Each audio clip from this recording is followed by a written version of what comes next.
At first there was Allah and there was nothing but Allah subhanahu wa ta'ala. Allah subhanahu wa ta'ala said to the pen, write the details, the decree of everything. You look at our computing power today and you say, I have the power to program a world inside of a computer.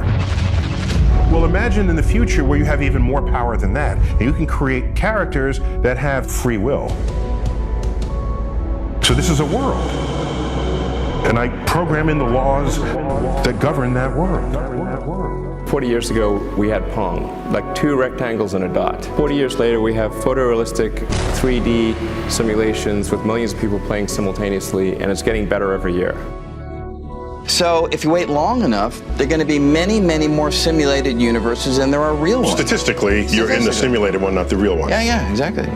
So if you really believe that we are in a simulation, and there's some structure that runs that simulation, it starts to break down a very funny barrier between what people often think is the conflict between science and the conflict between faith. I believe there's some explanation for this universe, which you might call God. This for them was the most convincing argument for a creator. The holographic principle is the idea.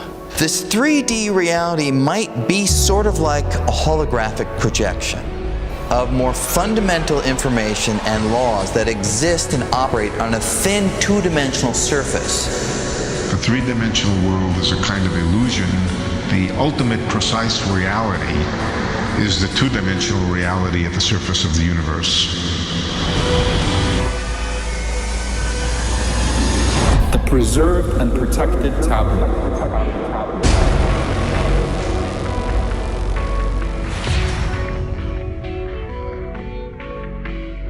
And what is life except for an illusion?